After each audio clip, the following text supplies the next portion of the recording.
Today on Faithfully Fantasy. And with this epigraph, it's very clear that the job from this guy is not interrogation. I think this guy is more cleaner. He knows how to get information.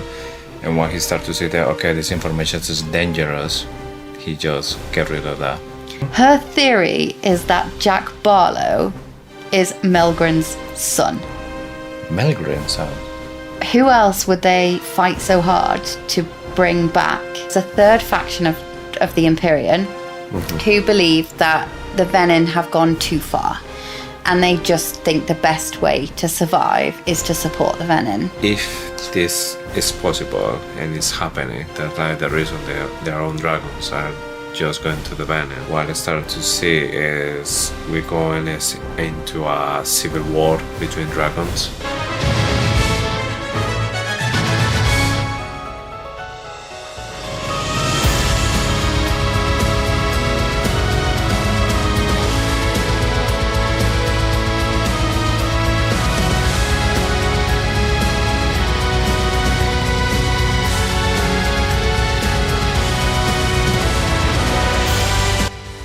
Hello and welcome to Faithfully Fantasy, the husband and wife podcast talking all things Iron Flame. Yes, today we're going to be talking about chapters 5 to 8. We're going to carry on with Iron Flame, and we had, I think, some interesting things to say about these chapters. Yep, in this episode we get drunk on lemonade. We get two new professors, one of them the Professor Umbridge of Buzzgaius. Harry Potter joke. Nolan is being sus with a capital S, and our Lieutenant Shaddy Daddy. Our Lieutenant Shadow Daddy, Lieutenant if you're in America, leaves for his first assignment on the Eastern Front. We've come full circle and we're back on the civilian side of the parapet, ready to meet the last Mari and maybe the future King of Navarre. Oh, and see an orange dragon have a bit of a bender. Interesting. So what did you think of chapters 5 to 8? We start to see a little bit what is going to be the story about. So we see a new character going into action. There's some reference about this new character in one of the epigraphs. I think it's the epigraph of chapter 5. So I think it's leaving really clear that this character is going to be a real pain for our main character. Pain being the key word there. Literally pain. Yeah. I have a lot to say about Varish in this episode. I think it's a good episode for meeting new characters. Obviously, the first episode where we had chapters 1 to 4, we met the assembly, we started to meet a few people, but this time we've got quite a few new characters. We've got Varish, we've got Sloane, we've got Cam or Auric. Auric, yes. And possibly some more that might come up, but I've forgotten them. Yeah, I would say as main characters of the story, these are the one that we meet in these chapters. Yes. Okay, shall we get stuck into chapter 5 and start with that epigraph? Yes. After 3 consecutive deaths of prisoners during his interrogations, it is this command's opinion that Major Burton Varish should be reassigned from an active wing until further notice. Missive from Lieutenant Colonel de Grenzy, Samara Outpost, to General Melgren. Yes. What was he doing? I think with the stuff that we know already about Varish, and with this epigraph, it's very clear that the job from this guy is not interrogation. I think this guy is more cleaner. Yes. Because find out who knows about the Venin and kill them. So he started to do the tricks and the stuff that he knows how to get information. And when he started to see that, okay, this information is dangerous, he just get rid of that. And interestingly, obviously, Lieutenant Colonel de Grenzy doesn't know. Yes, so which means that not everyone with big ranks are aware about what's going on outside the walls of Basgiath, Navarre. I think so, and I think that Melgren possibly had him reassigned to stop de Grenzy being more suspicious. The fact that he got reassigned to Buzzgaius is a bit suspicious, though, because he can't he can no longer do his cleansing job there because there's less people that know. Yes. But he's needed there potentially for another reason. And I don't know whether to tell you this right now because it doesn't fit into the story. But today I read the most incredible theory on Reddit. Okay. And I think her name was Mama Susa, but I'm going to have to find it because I found one theory and then I found another and I found another and I got into a rabbit hole. Her theory is that Jack Barlowe is Melgren's son. Melgren son. Who else would they fight so hard to bring back? And perhaps Melgren had him assigned to work on Jack. Yeah. Because although it would be Jack Melgren, it's his illegitimate son. Anyway, it's random, but it's so cool. He wouldn't have the same surname. It would be Jack Melgren, wouldn't it? But Yeah. I just love the theory that why did they work so hard Yeah. on mending Jack? Anyway, that's an aside, and I didn't even mean to talk about that today. And I already did it because I was so excited about it. But what jumps out to me here is that we do meet de Grenzy later on. Well, we don't meet him. We hear more about him. He is harsh himself. There is literally a guy in a cage when Violet goes to see Xaden at Samara for the first time. Yes. And he makes them fight for a weekend pass. Yes. You can tell that this guy is ruthless. He's really rough. Really tough with a squad. And for this guy to say that Barish was like going too far. He must be really bad. Yes. Exactly. And we know he's really bad because we learn more about Varish later on. Yes. But if even de Grenzy thinks his son needs to go, then there's something wrong there. Yeah. Varish clearly doesn't know.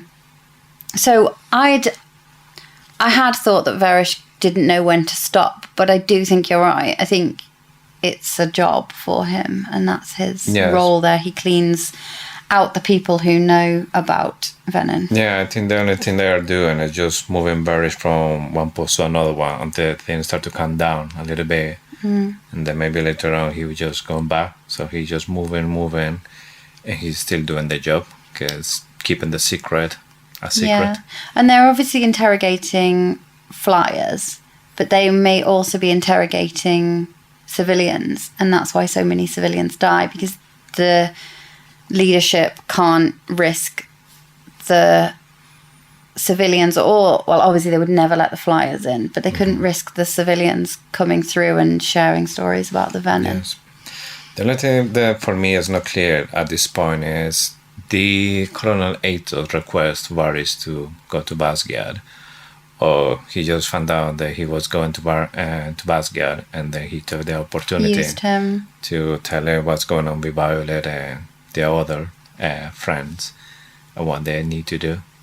Yeah, so I think Varish hates. So this comes right in chapter 8, so right at the end of what we'll talk about today.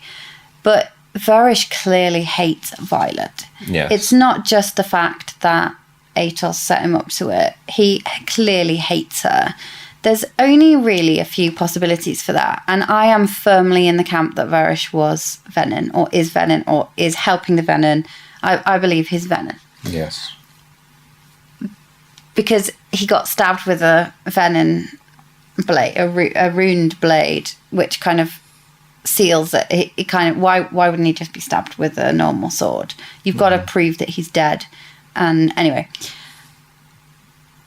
there's either something in the collective Venin psyche that shows that Violet is ultra powerful and she is potentially the weapon, or Andana is, and that's why Jack was so hell-bent on finding out about Andana. But I think there could even be history with Lilith Sorengale. There's certainly history with Tan. So we know that Tan took out Solus's eye. Yeah. So there's... I don't think if there was major history with Lilith, she wouldn't let him be reassigned to her post. But there's definitely something to do with Tan, and there's definitely some hatred beyond Colonel Atos just saying, "Can you do me a favour, mate?" I think it's more than that. Yes. I don't know whether we'll find out now that. He's not Spoiler coming alert, back. but he's not coming back, and neither is Solus because Andana saw to him. So Yes. we may never find out more about Venin. Varish. Slip of the tongue. Okay, so that's like one of the first scenes they jump in this chapter. Then the other thing that it called a little bit my attention, but it's more like more in the joke side. When they were talking about this new place when they allowed to go. Shantara. Yes, Shantara, and because the writer had been banned for a decade. The last time they were been there was a fight, and then there was a pub that was burned down. A fire, yeah. So I was like, oh, maybe they're talking about it. This pub is the one need to burn it down again. Yeah. So I was, maybe that's it. Burn it down. Yeah, we can go back now again, burn it down. So Shantara, I did a bit of weird thinking about Shantara. Do you think we'll ever go there? Yes, I think so. So I was thinking possibly not. I wondered if it was just a tool for two things, really, to separate the second years from the first years, to show that you get new privileges as a second year, but also to show how detached Violet becomes from her friends, because she never goes to Shantara with her friends. They are always going. They're saying, "Are you coming?" She's not. Even when she's not seeing Xaden, she's researching how to mend the wards of Erasure. So I didn't know if it was just a tool. I did look at Shantara, the meanings, if you want to. Oh, do you have the meanings? Perfect. Well, I don't think it means anything really. So in Old French, it means stone. Okay. And moon water in Thai. Yeah. To be honest, when I heard about this, the first thing that came to my mind was that we always do links between this and Harry Potter. So for me, it was like when Harry was able to go to how's it called? Hogsmeade. Yeah, Hogsmeade. So I think eventually they will go all together as a group to celebrate something, and then they're going to have a fight. Maybe they'll go to pray. So definitely, I think we will see them then, and something will happen there. Is it the Temple of Zanal, the god of luck, or the Temple of Amori? I don't know. There's a temple, to be honest. So that's one thing. The other thing is that now they are the Iron Squad, because they've been the stronger squad since everything started. And obviously, Satan has to leave as soon as possible. Because it's like the sad life of wing leaders. Once they turn into lieutenants, they need a run, and then they can't stay there. So they have to just leave as soon as possible. Yep. There's a few things that they talk about, especially Riddick, and I feel like this is a weird one. So Riddick says, "I can't believe you guys saw action. Not war games, which were already scary as shit with Atos filling in for Xaden." So Riddick feels obviously safer under Xaden's command than Dane. I mean, if you are with Xaden, Shadow Wielder, in a battle, and you are with Dane, there's just memory reader. Who you think is going to be more useful? Good point. Yeah, that's a good point. And Quinn says, "Don't get close to first years, especially not before threshing." Yes. Then she says, she grimaces, "Trust me." So She's lost somebody. And I wonder if she's talking about Liam. Well, I don't know, because she says before threshing. So it has to be somebody... Oh, yeah, because he was moved in after threshing. Yes. Oh, that's sad. Yes. We don't know anything, but she's obviously talking from personal experience there. Yeah, just imagine if Violet, when she was making this friendship with Ray, and then she dies for any reason before threshing. So that would be devastating for anyone. Yeah. When you're a writer. Yeah. Yes. Shall we talk about Daddy Dane? Daddy Atos. Boo. He's pissed off Mummy Thorngale so much that he's being sent to a coastal outpost. Yes, that was really funny to read how Zayden was like, oh, do you really like piss off really, really bad? Yeah. I did a bit of research about the coastal outposts. I wanted to know everything we possibly knew about the coastal outposts. So, in Fourth Wing, when Dane gets to choose an outpost in War Games, he says, we're going to claim the outpost at El Tuval. I'm not getting stuck at some coastal outpost when we know that's not how Poromil would choose to attack. So, he thinks coastal outposts never see any action. They're not a great strategic place to be. So, sticking Colonel Atos there is quite offensive, because he's not going to be seen to be having. So it's just basically to keep it on hold, so it can't do anything that could be bad for the army. Yeah. But then later in the book, when Violet goes to see Xaden at Samara and they're fighting for the weekend pass, Violet says, that's brutal. And the girl she's talking to, and I can't remember her name because we haven't got to that bit, but the one that Mira punched in the face. She said, if you want to see brutal, go and visit one of the coastal outposts with nothing to do but turn on each other. Yes. Will we have some of them turning Venin? Will Dane Atos be using the coastal outposts as a kind of Venin ground, seeing as they've got nothing else to do? Yeah. Then there's a couple of other mentions, but they don't seem very important. So every rider is pulled from the coastal outposts at the end and brought to the other outpost that they believe the Venin are going to, when actually it's a ruse. And then in Battle Brief, Rhiannon says, I'd have pulled every dagger from the coastal outpost to reinforce and boost the power supplies at the border outposts. So there's a point there about stretching the wards and making them weaker at the coastal outposts and pulling them to the side outposts. Obviously, there's a few mentions of the Isle Kingdoms, and we don't know anything about the Isle Kingdoms. We know that they were allies during the First War. Will they be allies during the Second War? We don't know. But possibly we will see this play out, and we'll have daggers being pulled from the coastal outposts to reinforce and boost the power supplies in the border outposts. That might leave a weaker point in the coastal outposts. So will we see potentially a breach from the coast? That's just I don't think it's that important. I just thought I would mention it. Yeah. That's all, though. We don't know anything else about them. But I just have a sneaky suspicion that because they've got nothing to do but turn on each other, that kind of means there might be some Venin activity happening within the outpost. Yes, because so far maybe the pod has been used for punishment, like when you do something or you've been like kind of like disgraced. Oh, just send the rubbish one. Yeah, and you go there and you maybe that you've been sent there because you're not good or because you do something wrong, and then maybe you want to turn against the people who send you there. Yeah. So yeah. Actually and then you've got Atos in charge now, or maybe he's not in charge, but he'll be. He's gonna be one of the bosses over there. Yes. Yeah.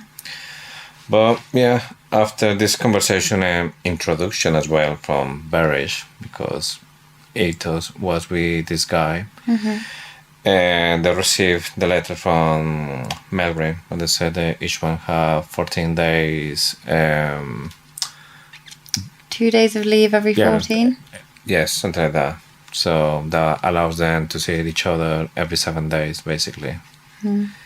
Which is, I guess, good.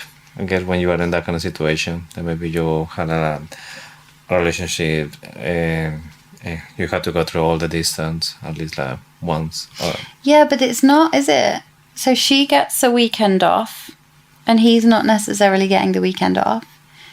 Then Ten and Sergei only see each other during that weekend because Xaden's in the, what do they call it, the command centre, the control centre, which means he's there without his dragon. So his dragon's got the weekend off, but he hasn't. There's something else. Yeah. And you know that Violet doesn't get the weekends off because she's out on RSC, which we hear about later on. Yes, there was a time that she couldn't even see you say that. Yeah, and she's got blocked off from Tern, so Tern can see. Yeah. Sigale, not that he wants to, but it's planned that way so they don't see each other. Yes. That's because of Varish being super suspicious. Let's talk about Varish. Okay. So he only answers to Panchek. Yes. What do we think of Panchek? Signet unknown. Mm-hmm. Doesn't really like to get involved unless he has to.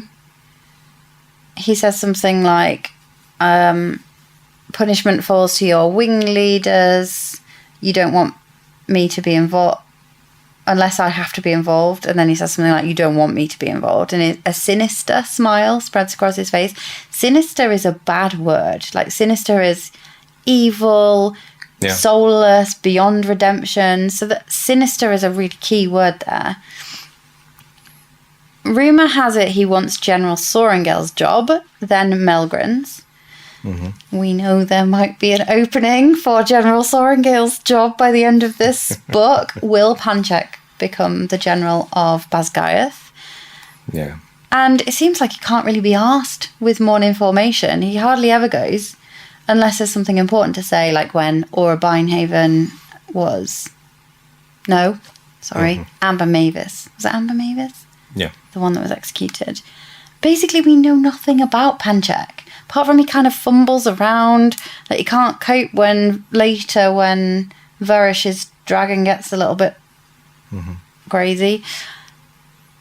Panchek, something weird about Panchek, but I have a feeling he's going to be the next general of Basgayath because we don't get any other clues apart from when she crosses the parapet in Fourth Wing and she says, and I can't even remember who it is that says, might be Quinn, maybe not.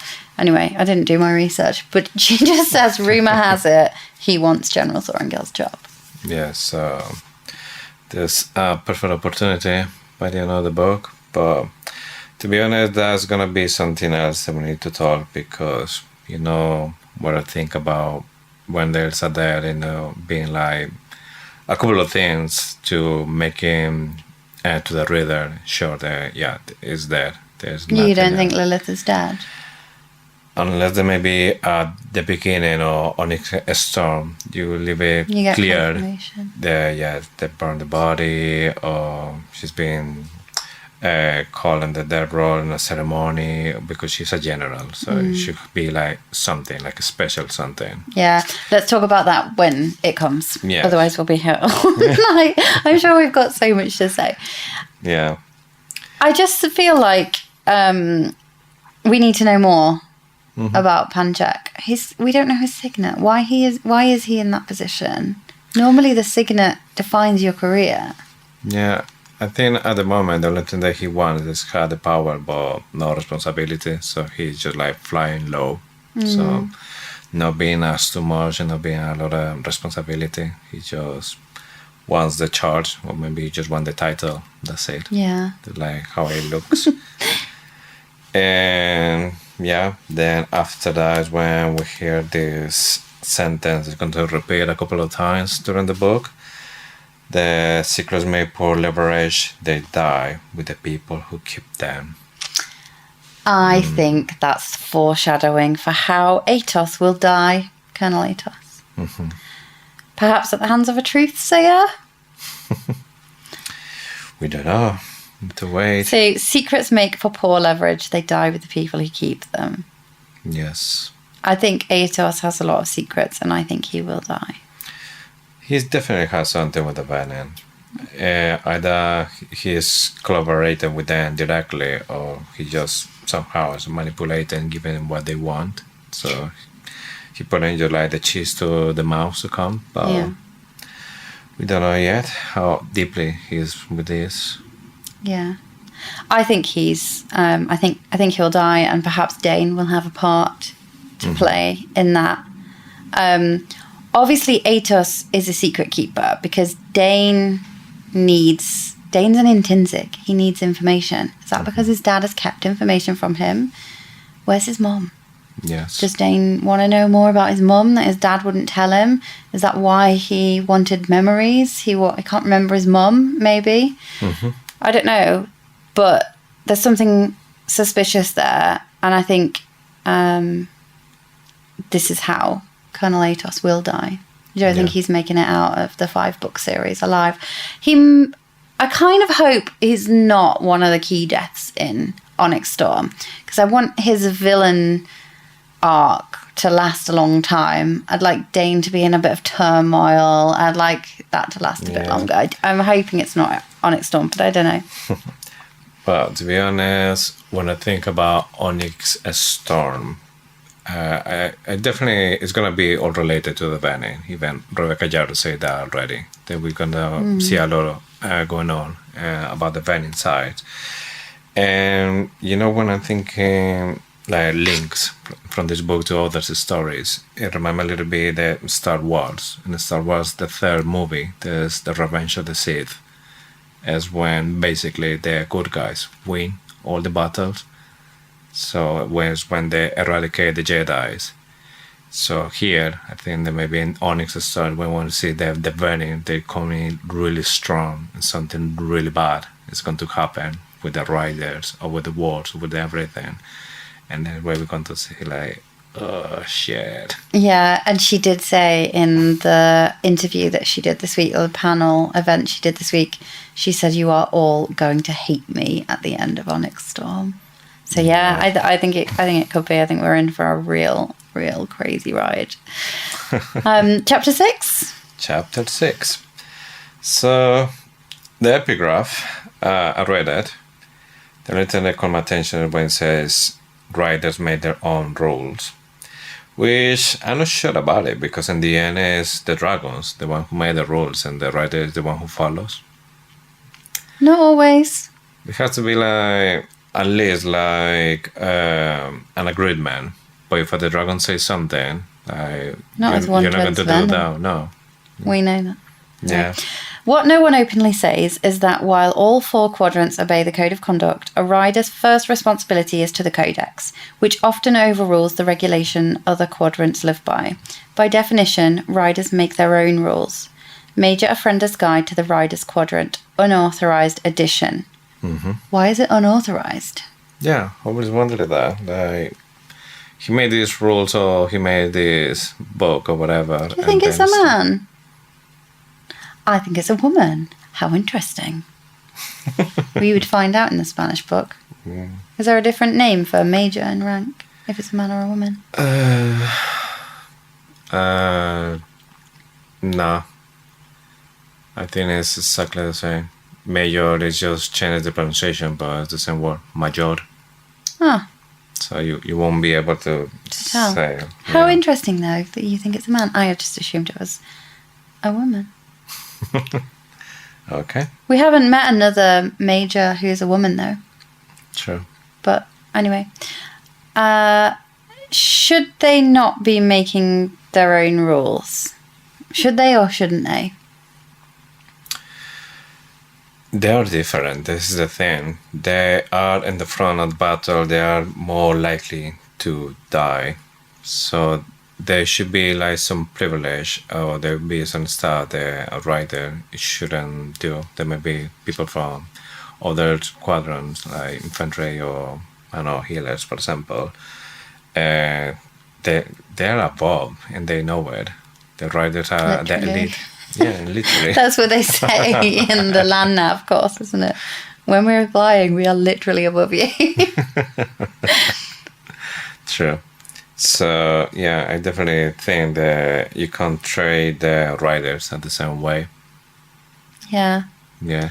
They have to go through so many things to be a rider, and then keep doing just to keep them alive. So they should have like some stuff that make life easier, at least a little bit for them. Mm-hmm. Just really suspicious that it's unauthorized. Yes. So maybe it's no official is because it's a rider, and no, it should be maybe just Melgren or the king made the rules. Oh, yeah. Maybe. Anyway. We see Violet. This is a kind of not our first, because we know she's not in control, but it's another hint. It's the first hint again in this book, or reminder that Violet is absolutely not in control of her signet. And I want to talk about this a little bit, and I think it feels strange to me that Violet isn't doing everything she can to control her signet, but she's doing so much to learn more about the wards and things. She doesn't want to learn about her signet. She just wants to control it, and it gives Harry Potter vibes again. Like, Harry Potter has the whole magical world at his fingertips, and he is lazy. He just doesn't revise for his exams, or he does, but only because Hermione buys him a journal. You know, it's all Hermione driven. Yeah, and more when you being like all your life thinking that you're not special, that you are just a regular kid, and then you find all this world and all this thing. You should be like more like Hermione, trying to, what else is there that I don't know about. And she's a scribe. It feels to me like she's obviously now trying to find everything she can about the wards, but she's academically quite lazy. I don't know if that's a bad thing to say, but you'd think that she would do everything. And you see it later. She practices and she does hone it, but she's not. It doesn't seem to be worrying her too much. Although she does say, "The harder I fight it, the hotter it becomes. Forget protecting me. The quadrant needs protecting from me." And yeah, it's just weird because it's been just at this point of the book, it's been just like 1 week since Leanne died, so she should be feeling like guilty. I mean, right now there's no point for her like start to practicing because they just making to go back to Basgiath without any suspicious or anything. But after that, like, the priority for her should be control her signet, because she should be feeling, if I will be able to control my signet, I will be able to help and save Leanne. So she feels guilty. Yeah, but she focuses on running instead. Yeah. Well, she's literally running away from the friends because she can't lie to them. She's running away from her friends, but she's also running from the Venin. It shows that she would rather run than fight, because she's training her running, which is weird. Yeah. It's not. Anyway.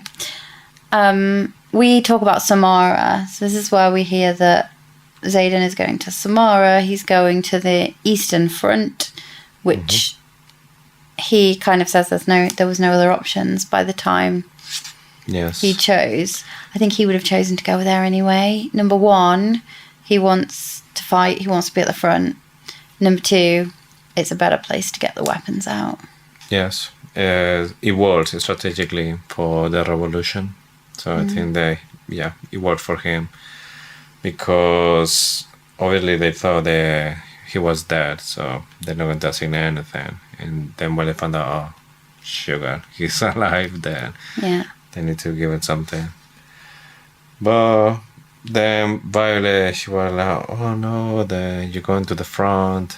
He's come with the warriors, but at the same time keeping him away.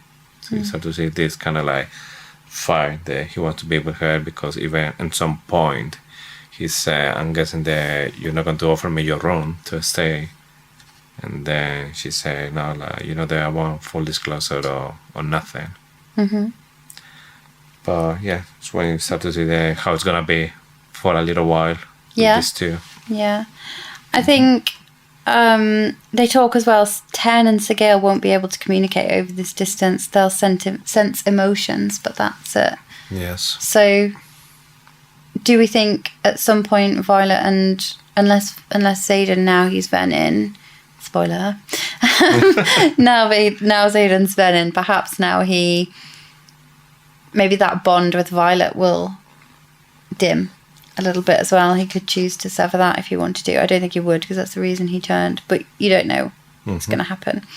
He tells her, you can only trust those who were at Ressen, not the other marked ones. They know they can't kill her, but they would like to see her hurt because of who her mother is. You probably didn't think I wanted to talk about this, but I really do. I have a theory that I think Lilith took the fall here for Melgren, but I'm so conflicted about Lilith. We know she wrote the missive saying she did not agree that the kids should be there to witness the deaths of their parents. Yes. She only did the knife thing, the 107 scars, because Xaden told her to. That was the deal he struck with her. And we know that that's a Tyrish custom. So we know that he does it for... The Assembly do it to him for Violet. So how can they hate Lilith for doing it to Xaden when they do it themselves? That's a Tyrish custom. So Lilith isn't the bad person there, although Dane thinks she is. Dane says that he's got every reason to hate you because of what your mother did to him and those scars. But he asked her to do that. He wanted to take that. And he owed her a favour for that. So that was certainly... We know that because the favour that she called on was to protect Violet. Yes. So Xaden does not hate her for those scars because he asked her to do that. Unless I'm wrong. Like, totally correct me. I think the deal was they're supposed to be like executed as well somehow. Maybe not by dragon fire, but I think the first thought was we had to kill them or they can't be alive. So the deal said that the way General Sorengel was give us the opportunity to be riders. If you do that, some of those might die anyway. So that's like one part of the problem solved. I take full responsibility for them and I'll show you how much I care about them. If I do this, like just mark every single one of them in my back. And if you do this for me, I owe you. So instead to like, okay, we're going to kill you or whatever, we're going to give you the opportunity to go to the Riders Squadron. If you make it, then yes, I think that's your chance. And that's what Zane took for all of them. So I think that's what Lilith said to Melgren. I don't think that's what Lilith thought. Because the deal then, take out the bit, the I owe you one, but the deal is, you don't kill us. You put us in the Riders Quadrant. We'll die anyway. Yeah, well, I think that it was kind of like a win situation for leadership, because what they thought was like, yeah, some of them will die, and the one who managed to go to threshing, there's not gonna be a dragon willing to bond with somebody wearing a religion. They weren't expecting Sagel, like one of the most powerful dragons, is going to choose Satan. So that was like, oh shit, how are we down here? They didn't know that the Empyrean is divided. Yes, and once the dragons start to bond with them, there was nothing else that they can do. Because one thing is kill a person. You can't kill a rider without hurting the dragon. And that will be offense directly to the dragons as well. Yeah. So that was like checkmate. You had to just leave us go now. Yeah. So we don't know what Lilith's role was in the individual the parent's death. We do know that the marked ones somehow blame her. So we know that Lilith captured Fen Ryerson and oversaw her execution, because Xaden says that. He also says he's never lied to Violet, so that must be what he believes to be true. Imogen says, "You bitch, your mother murdered my family." That's in Fourth Wing when she dislocates her arm on the mat. So Imogen holds Lilith Sorengale personally responsible for killing her family. Dane said, "My father pretty much bragged about the way your mother cut into him." That's just Dane's dad being an arsehole. The one thing that makes me torn between whether Lilith had good intentions or bad intentions is Xaden's intrinsic ability. At the end of the book, at the end of part 1, when she wants to talk to Violet for 3 minutes after they escape from Varish, Xaden says she's a monster. Yeah. He doesn't want to leave her alone with him. So Xaden knows her intentions. If they are really good, what is that situation, because I do believe Lilith took the fall for Melgren in that situation. I think she didn't want the marked ones to be killed. I think she didn't want the marked ones to witness the execution, because she said that. Yeah. The marked ones should hate Melgren, but they hate Lilith.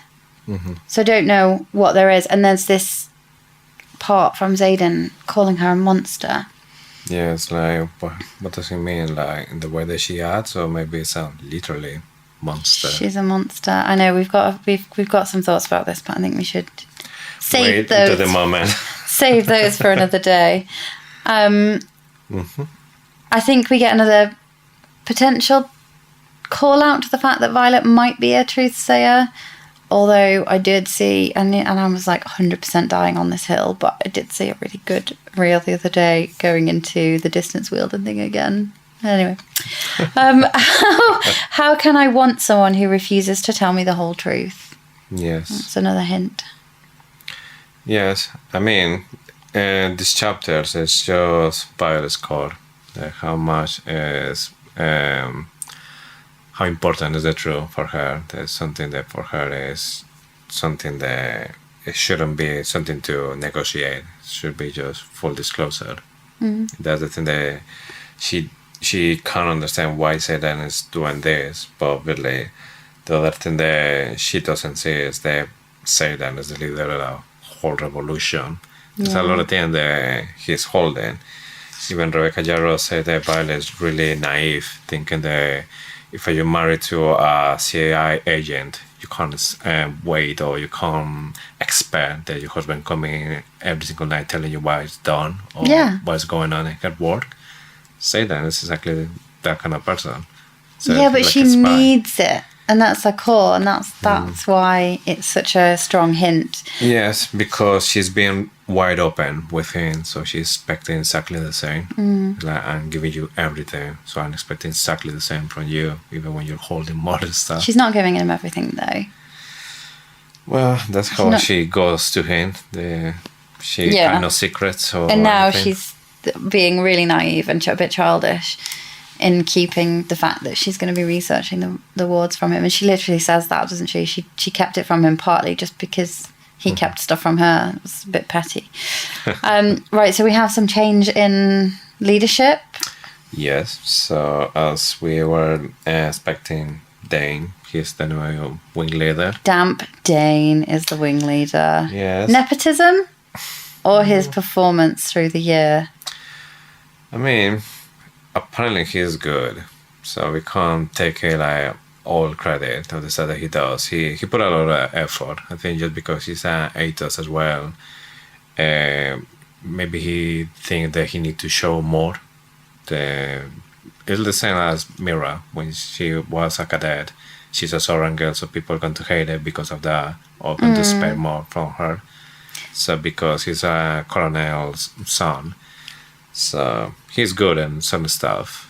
So need to give a little bit of credit. Yeah, I feel like it's not because of nepotism, because there's a week or so, a few days between Dane's dad being sent away.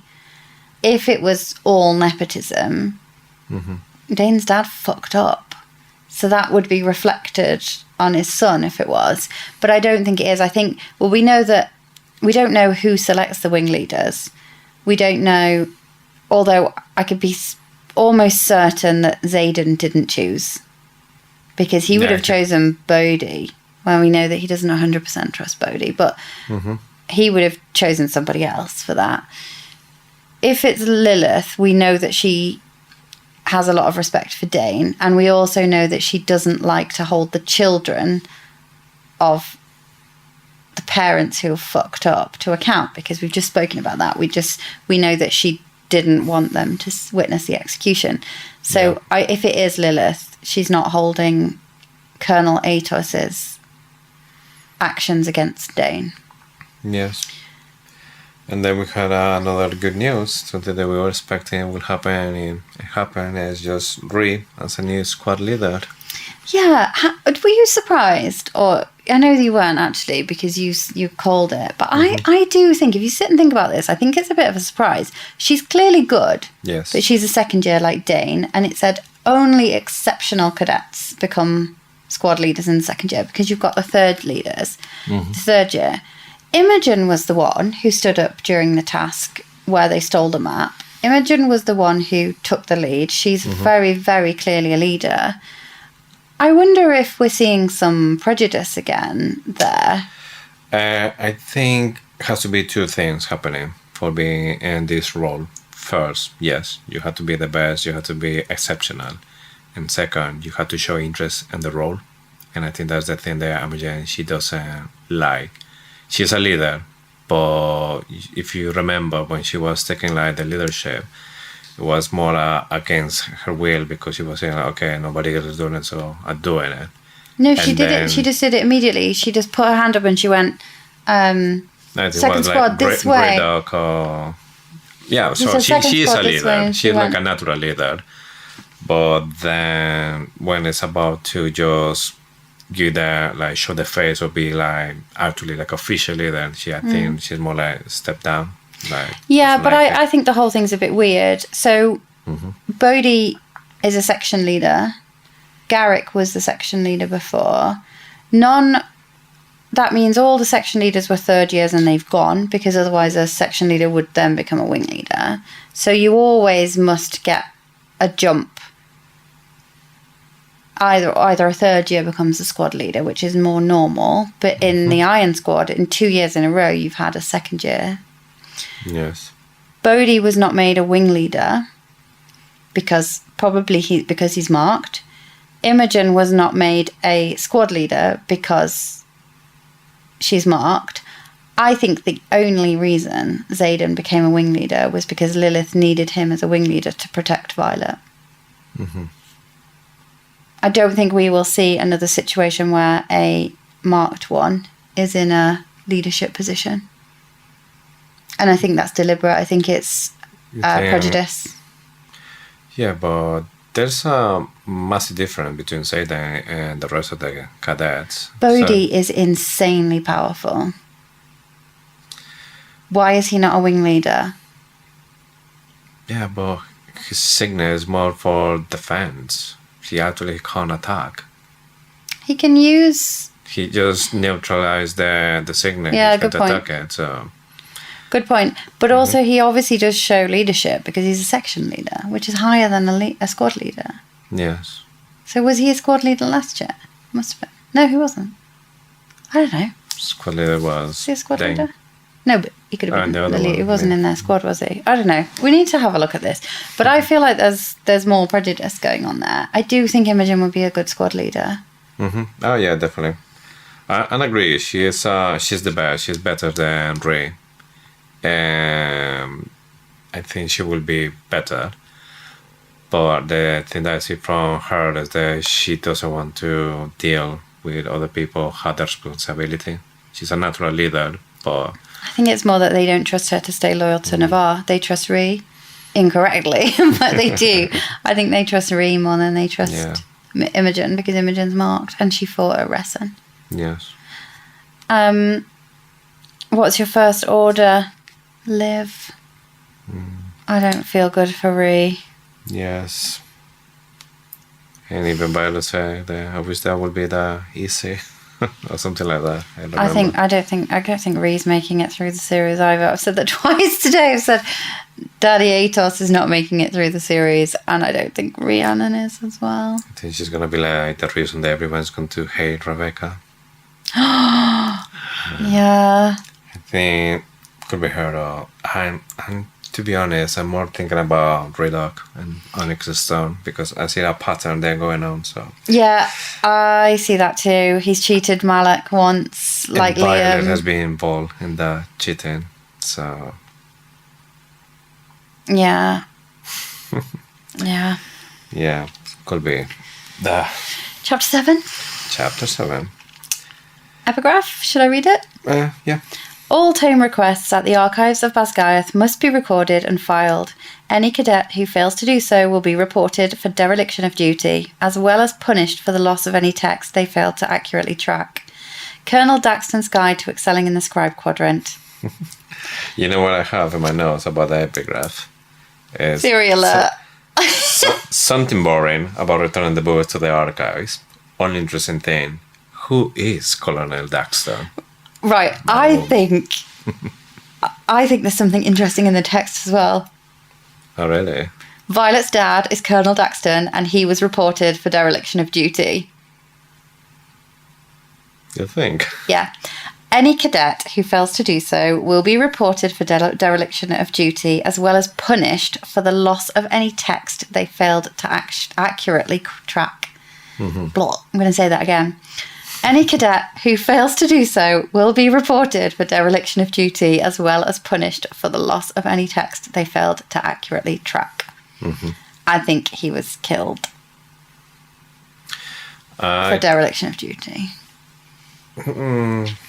I mean, I think it's related because if there's a book that disappeared and it was important, is the Fables of the Baron, because it says everything about what's going on out of the words. Where did it go missing from? It has to be from the archives. Wasn't recorded in the archives. Was it worth? Was it Maybe the secret places below? Yeah, that's the thing that I was about to say. They're not recording that as a public, but they had a private one as well. So maybe it was from that one. But yeah, I don't think he died naturally. I think he was executed, but I think he was executed in dodgy way. Maybe it was poison or something. So make it look that he died in a natural way, because Violet mentioned the heart failed. So, yeah, he wasn't executed by dragonfire, was he? That would be really... Yeah, good point. So I think he was killed, but he was killed in a suspicious way. Yes, because he's still killed for... General Sorrengail's husband, so you don't want to neither create a war between the army. So I think the best way, and it's coming from, it has to be from another scribe, because that is not like a writer way to kill. Yes, we know he personally. Maybe it was poison, something that attacks the heart, and nobody else could call it as this being caused by a poison. It was caused just a heart attack. Yeah, and we know Markham personally, well, not personally, but arranges the execution of cadets because of that poor kid that requested evidence of a battle where his family died. Yes. He was taken off by Markham and he was killed. So it wasn't a issue with the codex. It wasn't executed by Dragonfire like Amber Mavis. It was he was on the death roll, but he went missing. Too much. Yes. Yeah. I think probably Varish interrogated him about why he wanted it, and he died because we know that Markham, Varish, and Nolan are all in it. Yes, maybe this cadet said something that was something that in the future it would be a problem if he's still digging. So they just cut it from the root. Yeah, exactly. Yes.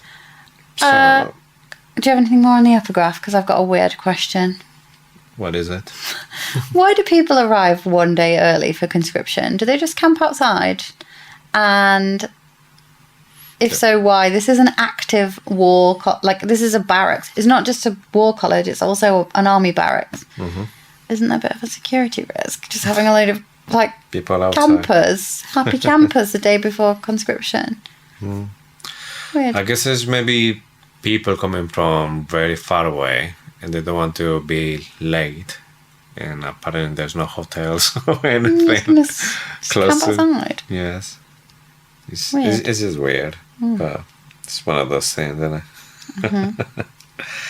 But yeah, for me, the first thing that caught my attention in this chapter after the epigraph is the new class, the Rider Survival Course, or LSC for short. I've got a few things before that. Really? Yeah. What do you have? Nolan. So we start to get clues here that he's working with Jack. Mm-hmm. He might have an opening to mend Violet. I can't remember. He might have an opening.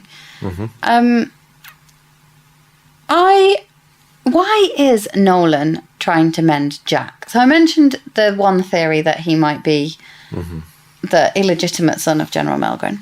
Yes. But there's also a bit of a suspicious lack of mention of Winifred this year. Winifred is his wife. She is a healer.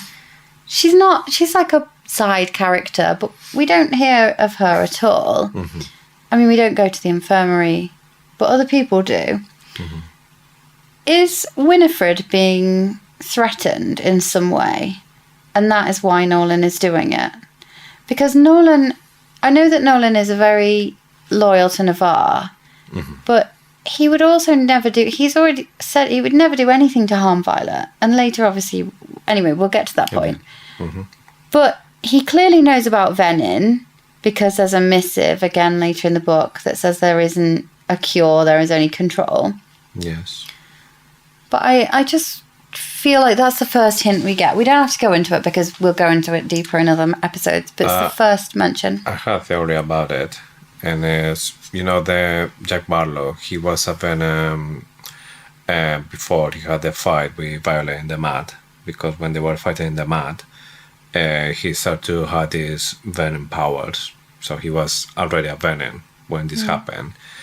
So how he survived when Violet shot this line and he fall from this massive place, all the rocks fall on him, he didn't die. Yeah, he didn't die because he's a Venom, exactly. Yeah, obviously. So they know Venom are attacking and they're getting closest and everything. So I think Jack was just an experiment. So like, okay, we had a Venom alive. Let's see if with the mending powers we can restore everything, like restore the soul or restore the stuff. That's why when he goes back to class, he is like good person, and even there's a part when he saves Violet. Why? Oh, I think that's the Venin hive mind, because there's a few cases where the Venin aren't allowed to kill her. He said, I've got to take you back. Yeah. He saves her because she's not allowed to die. I think he's her best bodyguard at that point. Yes. Because the general or the Maven is not allowing her to die. So I thought that, and I've spent a little bit of time this week thinking about why he would save her. And I think it must be because they need her alive. Yeah. So, but yeah, my theory is that Nolan was trying to see if the mending powers can reverse the Venom, and then that's why in the end he said there's no cure, it's just control. I think there's a cure. I think you can siphon it back into the ground. I think that's what Nolan was doing to Brennan. Anyway, we'll go there. So many theories. The other one about that is that I like your idea that he's an experiment, because they could have been testing the signet blocking serum on him to see if it stops him channeling, because it stops a rider channeling from the dragon. I think they were developing that against Brennan. I think they were developing it for Jack, and then they were like, "Oh, this is quite good. We can also test it to see if it blocks the signets from the dragon." So yeah, I like that. I like that theory a lot. There's another truth-sayer hint. If I can't lie, all of my friends would be safer if I kept my distance. I can't lie, but then my friends would be safer if I kept my distance. So there's a distance wielder one in there as well. Same sentence. Right. RSC. Professor Grady. Yes. Do we like him? I mean, so far it looks just like a captain that comes to kind of like retirement, but because he wants to keep doing service, now he's a professor. But so far, there's nothing that you can tell he's going to be a good one or he's going to be a bad one. He's just a professor from this specific thing. I tend to like him. Yeah, I think he seems all right. Yeah, it's just neutral at the moment. He does seem to be one of the professors who stay behind, though, or he's not mentioned joining the revolution. But I feel fine with him. I don't Yeah. mistrust him or anything. Yeah. What do you think about this rider survival course? Like, necessary? Yeah. We know that Mira had to go behind enemy lines. Yes. I don't think they would be blocked off from their dragons. So I think they take it too far. But I do think it's... Let's just go into the worst case scenario if I take a capture. Seems more useful than physics. Yeah, to be honest, because when you're flying, there's no many time to do the money calculation if you are just feeling, just acting. What do you think? Yeah, I found that really interesting. They had this kind of, okay, you're going to have a test and then we're going to put all of this in practice. And then, well, that's actually really cool. Yeah, it seems like the first time they're actually learning something that's going to prepare them for war. Yeah, exactly. It doesn't feel that it's just history, physics, or... Battle brief. Yeah, stuff that doesn't help when in a real battle. This one was like, finally, like some actually army stuff. I feel like they're like in the secret agency or something like this, that you have to prepare if you are testing a polygraph or you've been captured and you've been tortured. Yeah, so I feel like it says you must pass the course to continue at Basgayath. So the only two options are die or... So die because you die. Or tell one of the secrets, break in interrogation, and then presumably get executed. You can't just like leave, can you? Because you know too much and you've got a dragon at that point. Yeah. So you can't just leave. So you must get executed in interrogation if you break. Yes. Yeah. The other thing they're talking about is when this class was happening, there was the in this year there had been less riders since the first 6 since 89. every started, and then the dragons. Well, turns out the dragons are divided. Yeah. And that's something that right now, when we're talking about dragons' decisions, like, oh, maybe this could be like a hint about what's going to happen in the future with the dragons. Yeah. So they... Well, it happens later in the book, doesn't it? It splits off. But again, I read another amazing theory today that I'll talk about when we get to Solus. But 89 of you in this room. From what the scribes tell me, you are the smallest class to walk this hall since the first 6.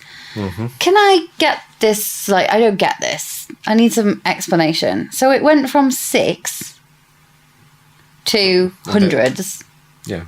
It was like 6 the first year, and then next year it's more than Hundreds. 86. Yeah. More than 86. 89. Yeah. Apparently. Feels odd. Yeah. But according to the history. According to the scribes, if we believe what the scribes say. Do we? No. Probably not at this point. Leadership brought this on themselves. First they kill all the cadets, which I know why.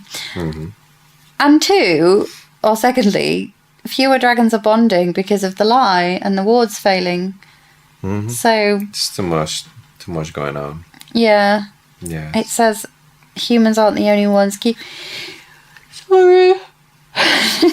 Humans aren't the only ones keeping secrets. Plural secrets. What are these secrets? Yes, I was thinking exactly the same, like what Stern talking about. There is a third faction of dragon who are in with the Venin. That's it. And it's not my theory, it's somebody else's, but it's brilliant. We'll talk about it later. So... Yes. Yeah, then we go back to the archives. Are you ready to go back to the archives? I think before this, we're seeing Caroline Ashton again. Oh, yeah. Yeah, something that I was like, okay, this woman, even Violet remember that she was really close to Jack Barlowe. So it was, okay, doesn't mean that she might be a Venin, or she will be eventually a Venin as well for that proximity that she have with Jack. I think there's They were close. something. I think there's something to do with her because she bonded Glade, the dragon. Who is it? Glade, Glane. No, Glenn was Navis, Amber Navis, I think. Glenn. Glenn. I think it's Caroline Ashton. I think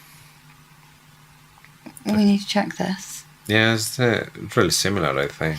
Well, So, yeah. but there's two things. The one, she bonded outside of threshing. She was an unbonded rider, and she bonded outside. And Jack said, "Yes, I knew it would work." Something happened there. Yes. Is that Venin related? We know that Jack made his choice at threshing that he was going to become Venin because he wanted the power that, and he saw Violet had bonded with Tan. Yes. So he didn't want to be less with just a small dragon. yeah, and he said there is no choice, and if there was, even if there was, I made mine at threshing when I saw she had bonded with Tan. So I think there's something to do with the Venin-ish thing there. And I think Glade is obviously in this same potentially breakaway faction who are supporting the Venin. Because we know that potentially Bade is or was to her downfall. Yes. And what am I trying to say?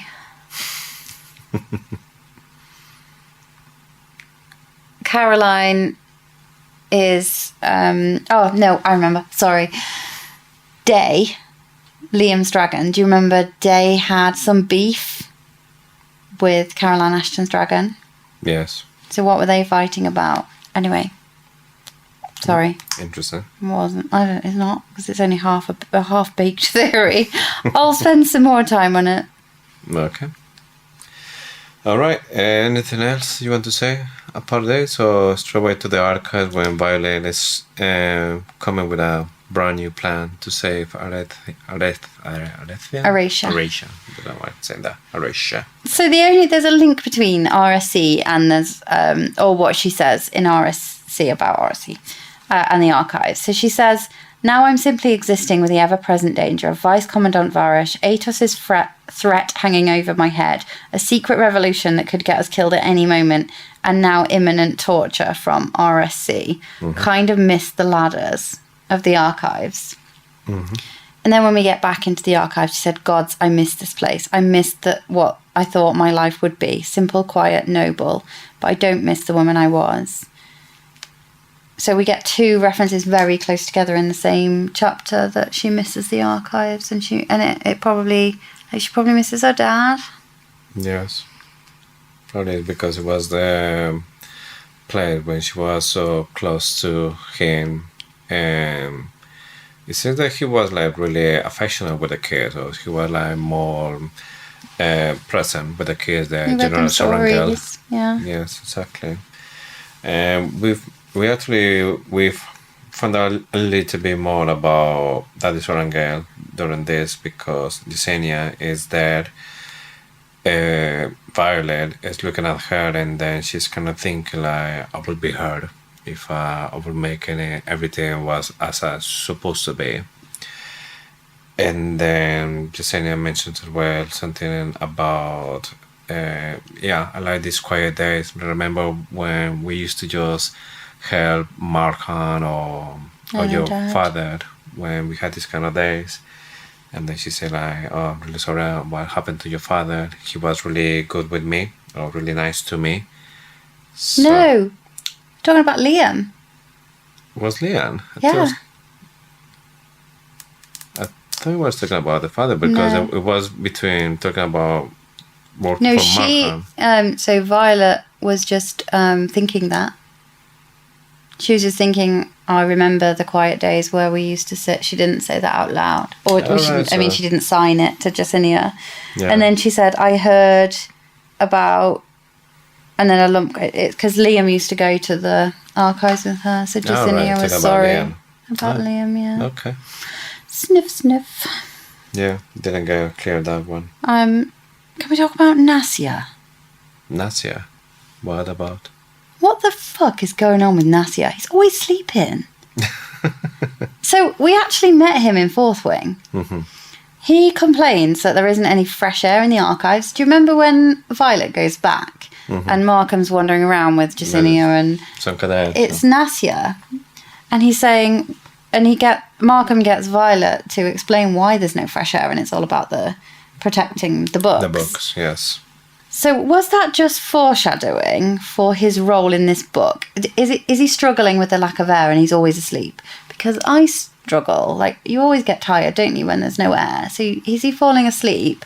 Or when you feel a little bit warm. It might feel warm if there's no air or something. Yeah. Something. So relaxing in a library as well. I could totally sleep in a library. But was that just foreshadowing, that mention? If you think back to how that we overlooked that statement that there's no air, and it was specifically him that said it.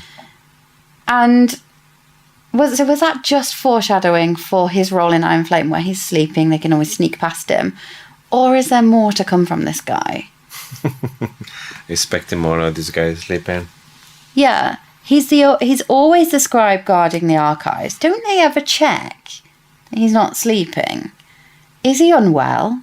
Either way, I feel like they should make some kind of adjustments for Nasya, because he's not coping. He's clearly struggling. And why doesn't Jacinia report him? I mean, we know that he helps because she's about to start smuggling books and stuff. So the fact that he's sleeping is helping her. But... Well, she didn't say something before. Yeah, isn't she a bit concerned about him? Or does she think he's useless? Like, has he got some kind of illness? Or is he just struggling with the lack of air, like he mentioned in Fourth Wing? Yeah, just lazy, pretty much. So could be, or he could have some kind of sleeping disorder where he falls asleep all the time. They exist. But either way, he needs some help. Or he's not. Or needs some coffee. Yeah, he needs coffee. We know they have coffee. True.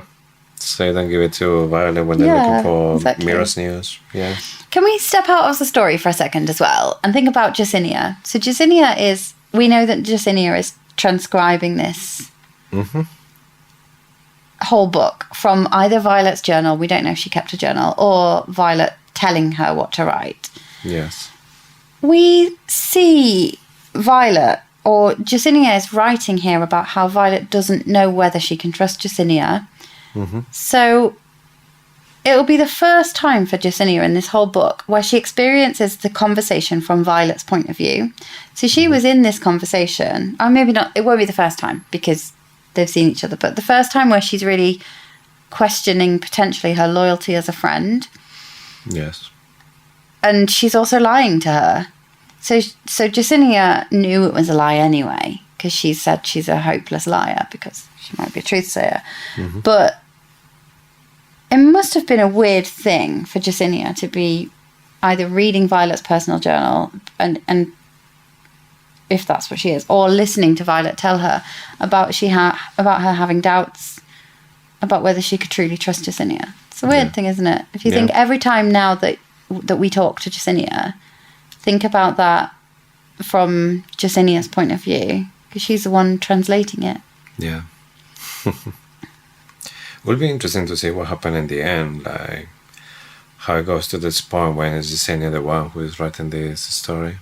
So I don't know if it will be like a mention or something, and then we'll see like Jacinia is going to I want to write the books about all of this and like how she's the only one we can be sure has survived. Yeah. Exactly. By the end. True. What worries me is the recovered correspondence, but I'm hoping that just means that Basgiath gets absolutely blasted and they recover the correspondence, not that they recover it from dead people. True. Anyway. Chapter 8? No. No? I'm all okay. Right, so thinking, I'm dying on this hill that she's a truth-sayer. She lies here.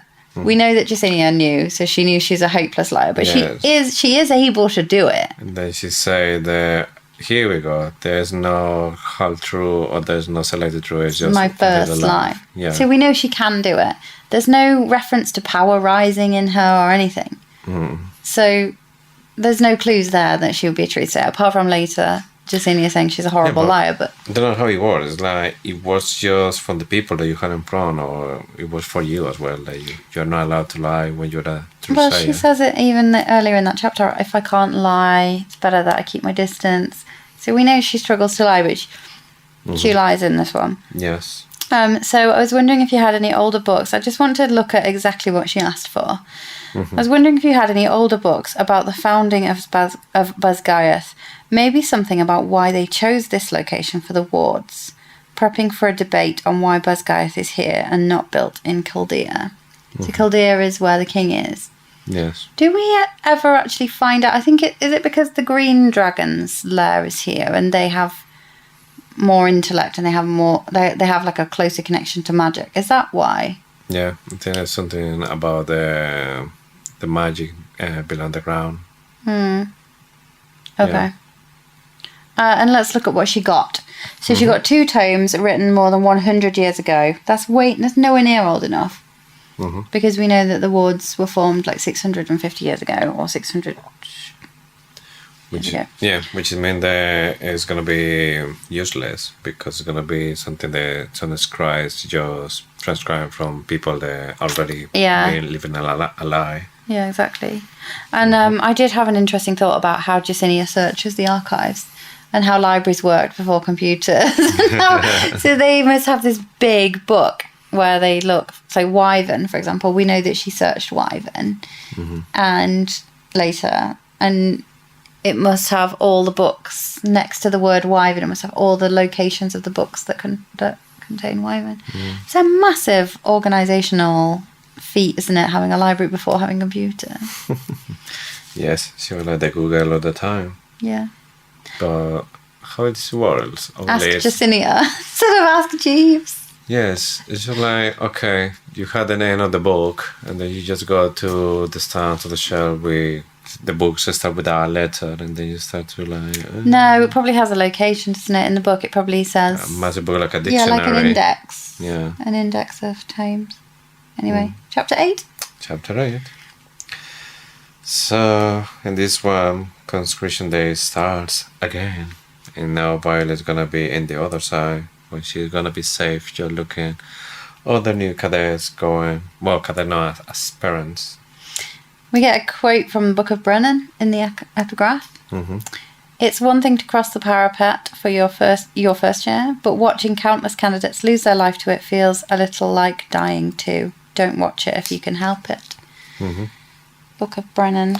So he was been there as well when he was a cadet in Basgiath, so he know what he's talking about. And he has a lot of humanity at that point, doesn't he? Yes, definitely. And I think, they just run the names. They come for a little while. Dane is there doing as a Satan's job. It was for the previous year when everything started. And then was the first one, I think, that caused my attention and Violet's attention as well is Auric and Ray Castle. And it was King Story's third son. I was like, what? For me, I was like, okay, this is going to be interesting now because a prince, there's going to be a rider, and it's a prince that is not doing what his father, the king, wants him to do. So it's like a rebel. Yeah. The recognition from Violet is a reference to how close General Sorrengail is to the king. Yes. The reference to dozens of times that they've been together shows that it's not just on ceremony. Their kids are friends, so they must spend enough time together as family, not just the general reporting to the king, that I feel like it shows how close both Sorrengail and Atos, because obviously Dane recognize him as well. Yeah, and Dane doesn't seem to have told Daddy about Auric. So this for me is the first sign that Dane is trying to redeem himself with Violet.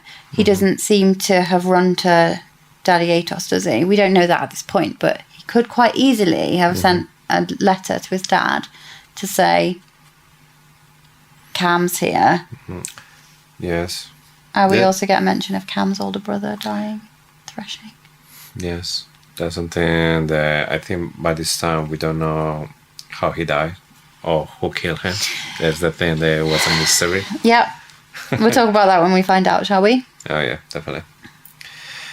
But yeah, like you say, Dane's recognizing Violet as well. They don't want to say anything, so Dane is, like you say, he's like one of the first times that he just want to do the right thing, think about other people as well. And I think he does something similar as well once Parapet is done, and then we start to see some Moves. Yeah. there's movement. Yes. Yeah, he's having a bit of a mare this morning, though, isn't he? Like, nobody's listening to him. Clearly, Rhiannon isn't giving him the respect that a wing leader would normally command. And then with the next name after this one, this comes to the next to the parapet. Violet does something that Dane is not agree, but she clearly doesn't give a fuck about Yeah. Dane. And he was like, yeah, it's not a good day. Like, I know I'm going to win any world today. Yeah, he's such a shit wing leader, isn't he? Sorry, I know that we're supposed to be being a bit kinder to Dane because he's only young, and Rebecca Yarros said even more about that. She's like such a Dane defender, but I mean, she's allowed to be. She wrote him, but just he's such a terrible. He can't even command the respect of his own ex-squad. Like, come on. I mean, you're comparing him with Zaydan because he's doing Zaydan's job now. Yeah. So Zaydan was this kind of person that even Violet described. Yeah, he had the same thing that Fenn Riderson had, that he doesn't need to say anything. They just like He the just presence. command the room, It's yeah. already, happened. Dane doesn't look like that. Dane is still looking like just the neighbor next door. Somebody Yeah. that's just there you ignore. Yeah. But We yeah, like our neighbours. They're kind. how's it called? I don't know, but he's really friendly. Yeah. We salute you if you're watching. Yeah. So, Oh God, imagine how embarrassing that would be. yeah, tomorrow. Hey, I was watching the my name is there. Oh God. Well, we were talking about the people on the other side. Anyway. Okay, so right after the prince is the time for Sloane Murray and Sloane the Groan. the crown. Yeah. Ugh. Leon's little sister. Violet promised to Leon that she's going to watch out for her. But yeah, she starts straight away like giving advice like, oh my god, you need to do something with the hair, you need to do this. So Passing on Mira's yeah, advice. she was doing exactly the thing that Mira was doing with The her. role So of big passing sister. the knowledge, yes. And then when she found out that she was Violet's surrogate, well, like, oh, you killed my brother. My brother's died because of you. I hope that Who you... told her that? Well, I think there's no secret between the Mark ones, isn't it? So they just, when they went to reason, they start to tell what happened, and they just go from one to another one. Yeah, but they would have had to have written to Sloane. Well, they had to. They say maybe Leanne died trying to defend Violet. And they Maybe, just, but because of who? that- I think it was Bodhi.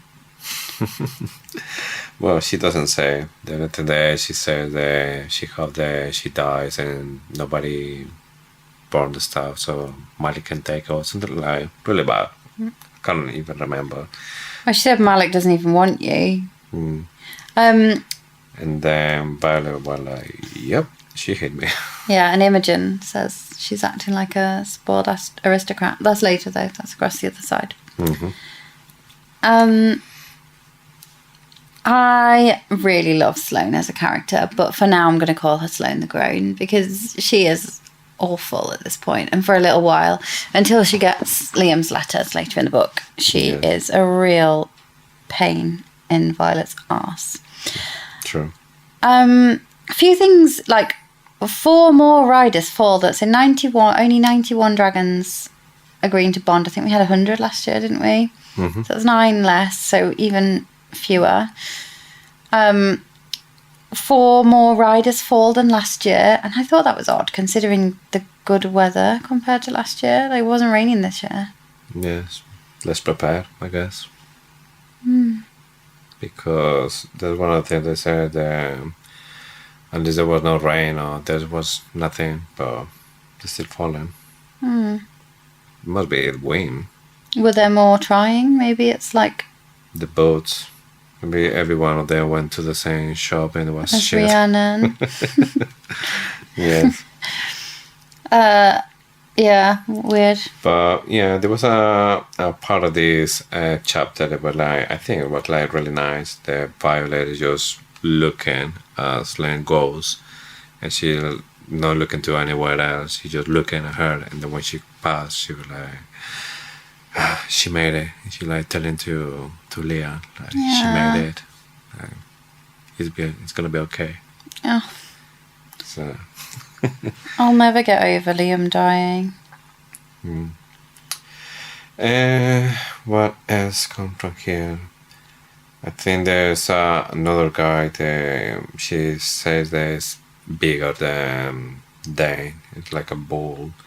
He start to cross and start throwing people around the parapet as well. Assassin alert. Yes, even Reese called him Jack Barlowe Jr. I think that's the assassin. Yeah, I was thinking because- the guy who doesn't know who Barlowe Sorangal is, and then Yeah. when he found out, he just do the move. Yeah, we get Nadine leaning over the edge of the parapet as well. Yeah. And he's mentioned, and he kills Nadine. And I feel like that's it's probably not. It's just that she picked Nadine, but I feel like Nadine leaning over the edge is a bit of a... She doesn't fall, but she falls to this assassin. Yes. And I feel like there's a bit of foreshadowing. And it might not even have been planned foreshadowing, but it does. When you read it again, it hits a bit different. Yes. I've got a theory. About what? There's a bit where Violet says, I've danced with Malik more than my fair share over this last year and told him to fuck right off every single time. Maybe Sloane is right and he doesn't want me. And then she's panicking. So Taryn says, you're getting worked up, like, chill out, mate. And I have a question, why wouldn't Malik want her? Is it because he's being robbed of souls from the Venin side and he knows that she is the one to bring them back to him? So when a person turns Venin, a part of their soul is gone. Yeah. Where does it go? And obviously they become immortal at that point, or they're killable, but they don't die. So you can kill them with one of these daggers or with lightning, or They don't if die with, Andana bites the head off, they don't die. die with age neither, I think. Yeah. So is Malik being cheated a bit, and he sees Violet as Somebody to maybe bring the balance. yeah, with the Venin. restore the order. Mhm. So maybe he doesn't want her because he wants her to be. He knows that she's going to be the one that ends it all. Mhm. And I'm just interested in where the Venin souls go. Oh, we can talk about this a bit later. Can they be restored by siphoning the magic they stole back to the ground? I think it's very suspicious that Sloane is mentioned around why Malik doesn't want her and all the souls, and she becomes a siphon. And we know that siphons can redistribute magic from where it's not supposed to be, potentially to where it should be. We know that she siphons Lilith. Got some theories about that, but Naelin was a siphon. I feel like there's something there in that it's all linked together, but where do the souls go? From my point of view, once you lose your soul, that's it. There's no point to go back because you're exchanging. Because I think what they said is you change the power, but every time you take that power, part of your soul goes with that power. So you're paying like the price. But I don't know if you return that power, that means that you will recover your soul as well. I think you will, because nature likes everything in balance. Yes. I mean, it's a theory. They lose the... So it's not like they lose, but it's kind of they're doing like an exchange, and if you return the power, then you recover your soul as well. Yeah. So it's not like in Harry Potter when you had to kill people to break your soul in different parts, and then you like losing You it. can repair it, but you have to show remorse. Yeah. Massive theory about the siphon. And we're going off track, but I do want to say it. So, Naelin, I believe Brennan was a Venin now. I believe Brennan was a Venin at the Battle of Erasure. I think he possibly siphoned to save Naelin because of love. We've had it confirmed this week that there was some romantic connection between Naelin and Brennan. Yes. There's no other reason for me why Fen Ryerson would have shot an arrow at Brennan if he wasn't a Venin. He's fighting Venin. I believe he would have shot at Brennan because he was Venin. Then I think he's still obviously connected to Mob, but I think Naelin was siphoning. He was not only siphoning the mending power, I feel like he was siphoning the power that Brennan stole from the ground back into the ground. So he was trying to rebalance out this equilibrium, the magic equilibrium. And then Brennan, it seemed like Brennan died, but he was having his soul restored. But we know that Brennan's addicted to power because he says that in his missive. He also says the control that you hold in the palm of your hand. So I now believe that this relic is his control to stop him from doing it again. Yeah, the run. Yeah, and I feel, I think Naelin died siphoning the power that Brennan stole from the ground back into the ground. And that is how Venin can be saved with a siphon. Yes. And Sloane is the key. But anyway, we went off track. Every week I have a different Brennan theory. First I thought he was a reanimated wyvern. That kicked things off a little bit. Nice. Then last week I was like, oh yeah, you've got a point. He's a mask. He's the Venin, or he's Naelin in disguise or whatever. This time I really think he's the key to proving that a Venin can be saved. Yeah. Okay. That would be interesting to see, because, like I said, I'm not sure if once you change your soul for power, you can bring it back if you change or you feel any remorse. But yeah, you say that. So that I mentioned means, a lot. There's like a balance, natural like balance. So you believe Xaden has? We need to move on. No, but the thing that I seen a trend there is a lot of people turning to Venom for love. Why there's no rule that maybe you can turn back to normal for love as well. Yeah.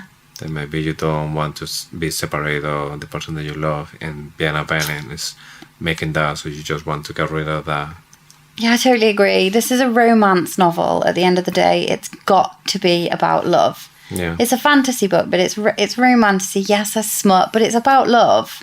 And there's such a key. This is a spoiler warning for Harry Potter. I mean, if you haven't read Harry Potter at this point, you probably don't want to. Although I do really like Kiara Lewis's reels, but there is a part where spoiler, Snape kills Dumbledore. It's like probably the biggest spoiler. And in the 7th book, we hear the conversation that happens before that death, that happens in the 6th book. And Dumbledore says to Snape, "You must not let the Malfoy boy kill me," or something. I'm paraphrasing. His soul should not be damaged yet. Yeah. And Snape says, "And what about my soul?"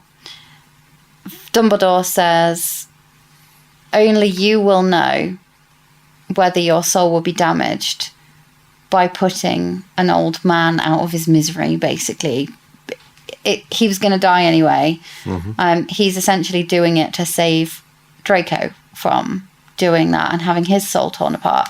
So I believe there is something that you can see that, and we've mentioned it a few times. I think some inspiration is coming from Harry Potter. I'm definitely not a copying sense or anything. There's just some hints of it.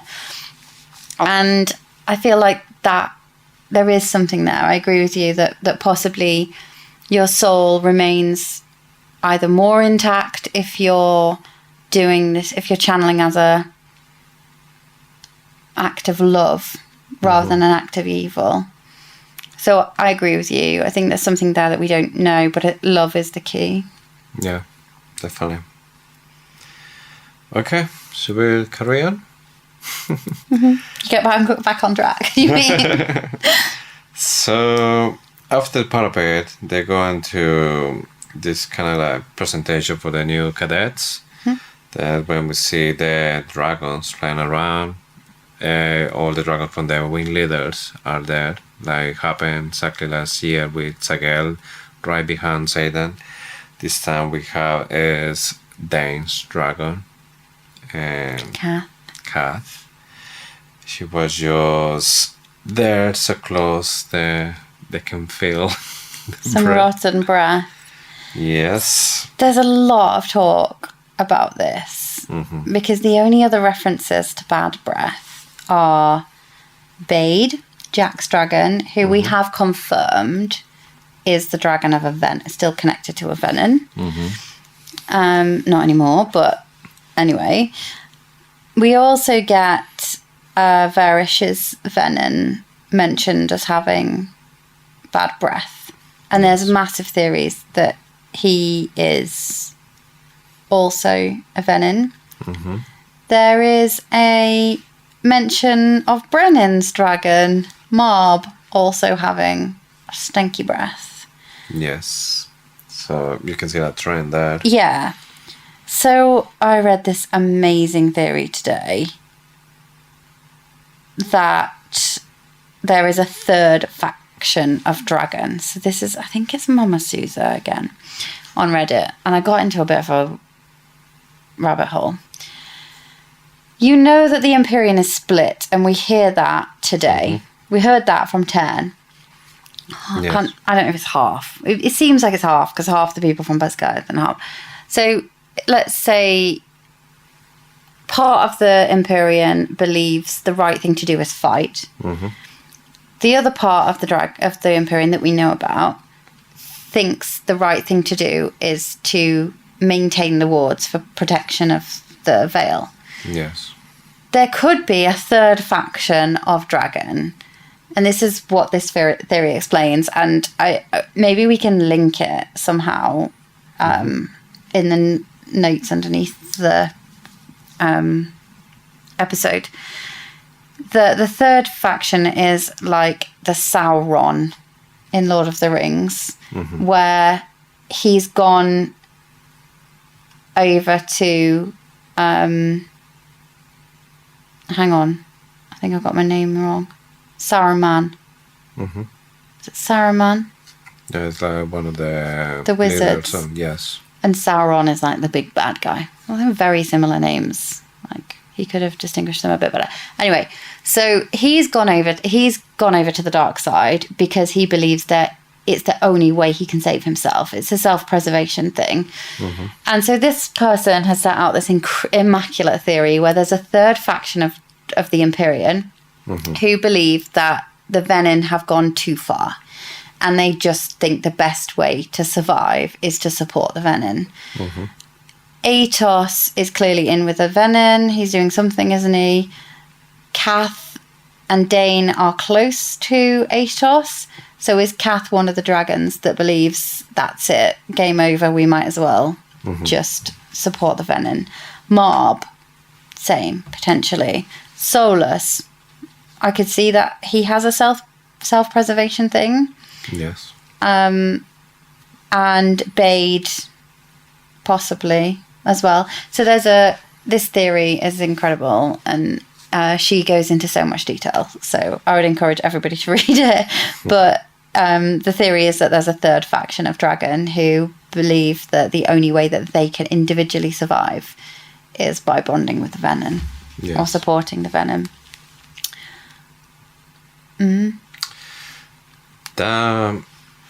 I mean, normally I always think about the rider and dragon working together, or even sometimes the rider taking decisions, like it was Zaydan with Sakel in the end, that he took his decision what he wants to do. I never thought about dragons taking their own decision and then just turning to the bad guys, or being with the bad guys with their own initiative. Like in this case, maybe Cat. Maybe you just start to see like there's no hope for us because the Venin getting stronger, the wars are going to fail, and everyone else is going to die. So I need to just make sure they're gonna survive. And then start working with them. Is this one of the secrets that the dragons are keeping from the riders that Tern alludes to? That there's a few dragons that believe that they should be supporting the Venin? I don't know. Obviously, there's some rules about the no dragon should kill another dragon under any kind of conditions. There's something that's basically not allowed. It's forbidden, yeah. But even when that's against their own dragon kind, I don't know if they will take it as easy. Like, okay, Andana kills Solus, isn't she? Exactly. So what I'm thinking is, if this is possible and it's happening, that like the reason their own dragons are just going to the Venin, what I started to see is we're going into a civil war between dragons, because I think the dragon they want to preserve the dragon kind, they're not going to allow another dragon working for the Venin. So they're going to take us as traitors or as wyverns. But is that how they're developing these different coloured wyverns? Different flame wyverns, because they're different, they're getting different support from different factions of the dragon. I really like the theory, and there's some things that I see, like Day, Liam's dragon, had this beef with Glade. Is it Glade or Glade? Anyway, is that because that particular dragon wants to work with Venin, and Jack has gone and said, I'm a Venin? Or Bade knows, and Bade has shared that secret with his other fellow orange dragon, who's also weird and unpredictable. Or is it a red sword? Anyway, I might have got that wrong. But has he shared it between the faction that went off on their own, and that's how it worked with Caroline Ashton? Is that the reason why Tern took Solus's eye? Because we don't know that, and Violet annoyingly says, I'm not going to get involved with his history. I really want to know why Tern took out Solus's first eye. Yeah, really, there was some going on there. The only thing that I'm thinking about this theory is that majority of those dragons with bad breath, they are orange dragons. Do you think maybe it could be as well something about that specific then? Dane's dragon's not orange. Dane's dragon is brown. Although somebody said it's red, but I'm pretty sure it's brown. Can't remember. I thought it was orange as well. Do you think Alexa would know? Alexa, what colour is Dane Atos' dragon in Fourth Wing? From wikipedia.org. The dragon is a stony grey-black colour. That's not correct. Grey, Thanks. so it's a wyvern. Oh, Thanks for nothing. We need to confirm that, but I'm almost certain it's brown. So Rebecca Yaris has also confirmed that not all orange dragons are bad. Imogen's dragon's orange. They're just unpredictable. Yes. But something's going on with Kath. And Kath also does have beef with Solus, though. So Kath maybe isn't 100% sold on this, let's support the Venin, because she snaps at Solus to try and stop him from causing more carnage. Yeah. Anyway, so should we talk about this chaos?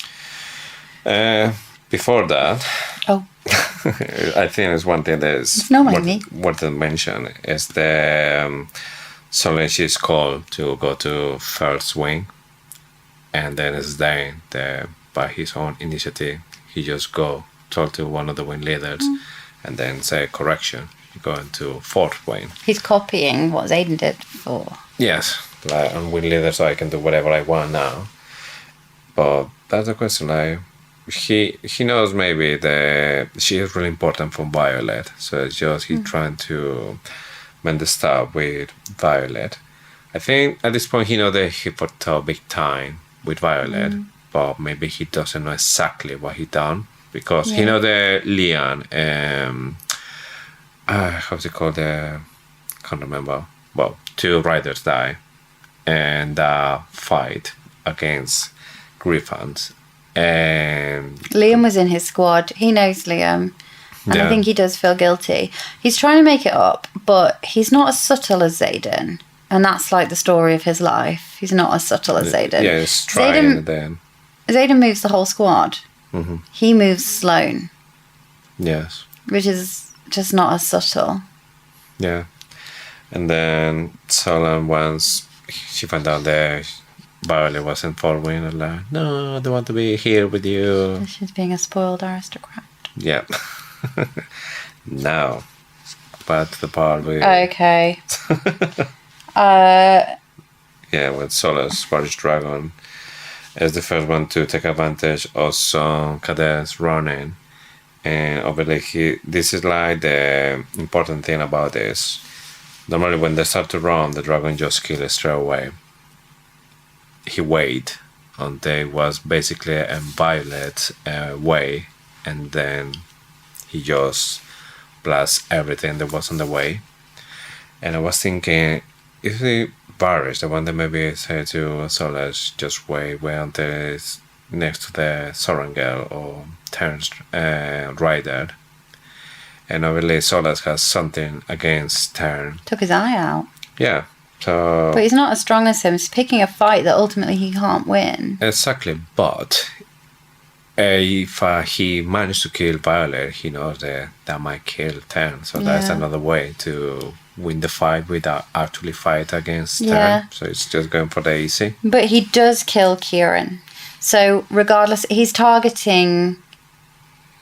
I don't know if he's directly targeting Violet. I think they're always targeting Violet. I think they're targeting possibly Imogen at the same time because she was also there. They're calling out the cadets that were at Ressen, aren't they? Yes. But I like that. I think you're right. Kill Violet's the easiest way to kill Tern.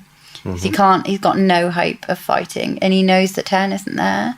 Yes. But Tern's on his way. So there's a weird one here that Dane's eyes widen. Violet said he's either as surprised as I am or a really good actor. Yes. I think that's a weird statement to say. I'm on the fence here about whether he's acting when he joins the revolution. He obviously convinces Xaden that he's had an epiphany. And I'd be convinced he was acting if Rebecca Yarros wasn't so firm on the fact that she's very she's fiercely defensive of Dane, and she can't understand the hate that he gets. If he was bad, she wouldn't be like that, or at least maybe she's just trying to throw us off. But Yeah. I don't think he's a bad person. I don't trust Kath. I think Kath is in this now. I'm sold on this theory that there's a third faction of dragons that believe it's too late and they want to join the Venin.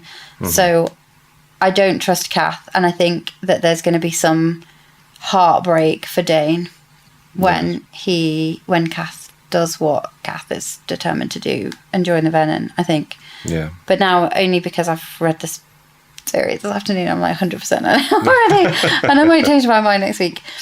But there's something about it's a really weird sentence to include, isn't there? Yes. Either he's a surprised or he's a really good actor. Is he a really good actor? To be honest, when he goes into Violet's memory and she starts to show him everything what happened in Red Sun, I think... He is a good actor, isn't he? Yeah, because the first thing like, you passing like weapons to the people and It's everything. true, So, you did it. yeah. So, yeah, he's a good actor. But I don't know how deep it can go. I don't know if he is that connected to his father that he just want to follow his own steps, and even if he's a bad guy, he just want to be that bad guy or the guy that we think that, oh no, he's not gonna be a good one, and then it's going to turns out that it's even worse than what we're thinking. Yeah. But like you said, Rebecca Jordan is like really defensive about Dan, and she's saying, well, he was just 22. You had a mistake when you're 22, so you can't be that hard against him. He made the mistake of trusting his dad. Yes, over Violet. She said that exactly. And she said he made the mistake, and that's as if he's learnt now and he's not going to do it again. So I don't know, but there's something dodgy about Kath. But Tern arrives. Yes. And then we get, if Solus comes near you again, he knows I will devour his human whole and let him rot within me while his heart still beats. Then I'll take the eye I so graciously left him. And Violet annoyingly doesn't want to go into that, but I'm desperate to know why he took an eye. But Panchek is really, really shaken by this thing. And that made me think how interesting this is and the dangers of a cadet bonding a more powerful dragon than leadership. Because dragons don't pay any attention to rank among humans. They pay attention to rank among dragons. And it shows, doesn't it, this the danger of Varish ultimately doesn't have enough power over her. No. Because of Tern. And I think if he's not Venin now, that's why he turns Venin. Because he can't cope with Tern being, or Violet having power over him. Well, Tern humiliated badly. Badly later, yeah, really badly. And I think that is a trigger point for... and he's so obviously knows all about the Venin. He's in with the Venin somehow. So if he wasn't Venin at that point, I think that's when he becomes... And he knows that Venin can operate within the wards at that point because he's working so closely with Jack. So I think that gives him the confidence he needs to. But she doesn't notice any red eyes or anything. But well, he knows very well Jack, because when he was trying to get some information from Violet, they were talking about bringing Jack to the interrogation, and he was like, no, it's no point to bring him because he's just like... he'll kill her. Yeah, exactly. But he wouldn't. Anyway, I find it really interesting how do they control that rank thing? Because ultimately, if you look at Melgren, he's got a lot of power. Tern wouldn't fight with Coda. He knows that. I mean, Coda is bigger than Tern. He's the leader of his den. He's got to respect... Like, he's been taught to respect elders. He doesn't agree with him, but he respects him. Yes. But look at Aimsa, Lilla Soringel's dragon. I don't think Tern would show that much respect. No, it's been clear a couple of times that when Tern is around, the other dragon has to go at his own pace. Yeah. He doesn't go behind anyone. Yeah, even Segale.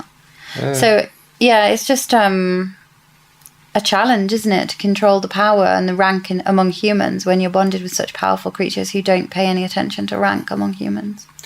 Yeah, because, there's a couple of times that when I'm reading and when I see like all the stuff that they say to Violet or all the stuff that she has to deal, I was like, she could easily just say, I don't give a fuck, you're not going to tell me anything or try to stop me. Who's going to stop her with that dragon, with that sickness? Coda.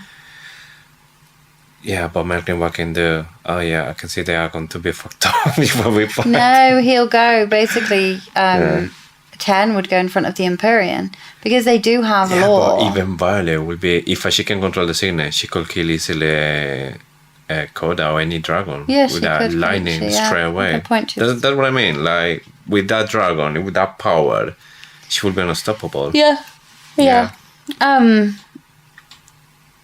The only other thing I wanted to pull back to, which was something we mentioned in the first chapter, where Varish glares at me, his hatred, a palpable taste in my mouth. Mm-hmm. Just the fact that he obviously hates her. Is it because of the history between Tern and Solus? Is there something more? Is there something with Lilith? I don't think so. But if it was that bad, she wouldn't have him teaching there. But I just... something more. It's not just because secrets die with those who keep them. True. Yeah, it's something that you can say. Maybe it's just jealousy. Mm-hmm. Maybe see the Violet's no worth for such a power or such a dragon, and he just can't stand that. Yeah. Yes. Anything else to say about this chapter? That's all. So we're done. Yeah, we've had lots and lots to talk about this week. So thank you for listening to Faithfully Fantasy, the husband and wife podcast talking all things Iron Flame. This week, I will be going to London to meet the Queen, not Queen Camilla, Queen Rebecca Yaros. We'll bring you any insights or clues or anything in a special bonus episode that we will release next Tuesday. So that will include what we might have learnt from Rebecca, and we'll also cover some of the juicy bits of info that we had this week from the live event where she spoke a lot about a lot of things. So yeah, we will have a special episode. This is going to be something interesting because we can come with so many theories about Onyx Storm, what's going to happen, where this story goes, and then we're going to be completely giving some details and proper information about these new theories, about what she said and what she don't say. I have a list of questions that I'd like to ask her, ranked from like order of importance, and I know what my top question is going to be. If I get the chance to ask her a question, then I will do my absolute best. Yes. So remember as well, we have social media.